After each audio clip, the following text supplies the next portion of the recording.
Tales of Riiga, Chapter 1, Page 3. Evan's mind swims with questions. Why is the snake thing the same as the one on Dad's sword? Does this knight have Dad's necklace?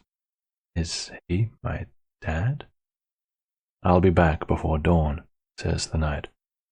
Evan can see the old scar on his face before he turns away.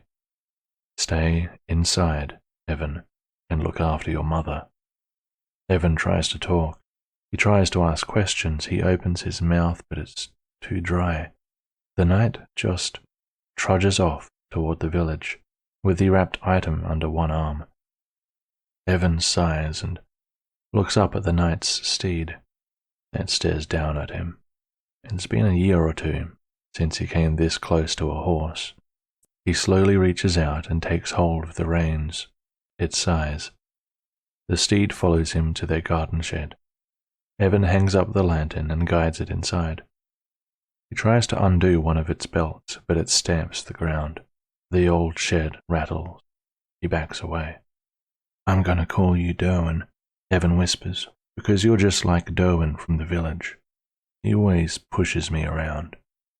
Derwin just stares at him, unblinking. Happy that he got the last word, Evan closes the door, picks up the lantern, and rushes back, toward the warmth of home. "Did that knight know Dad?" Evan asks as his mum tucks him back in under the quilt.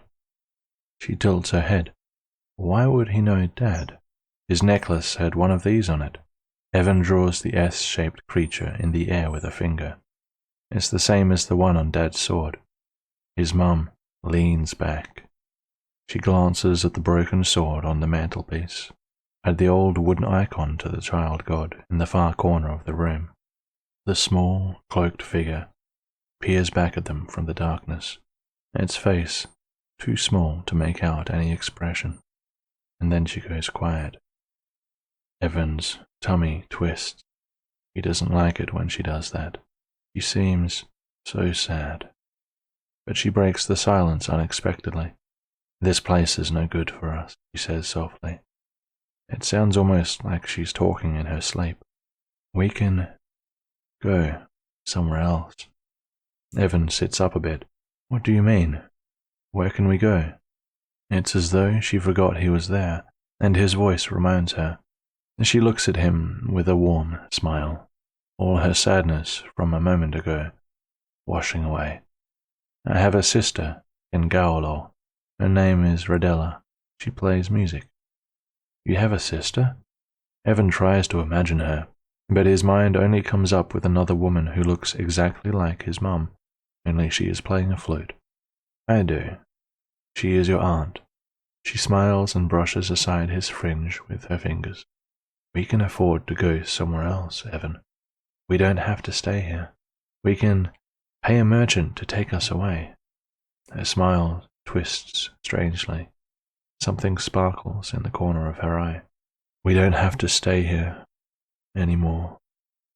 She reaches over and takes a couple of coins from the pouch. They shine brilliantly by the candle's gentle golden light. "We can go somewhere else." Evan's mind spins. The idea scares him. "Sleep, my sweet," she says as she kisses his forehead. She shifts from his bed to her chair and closes her eyes with a smile. But, for some reason, Evan stays awake.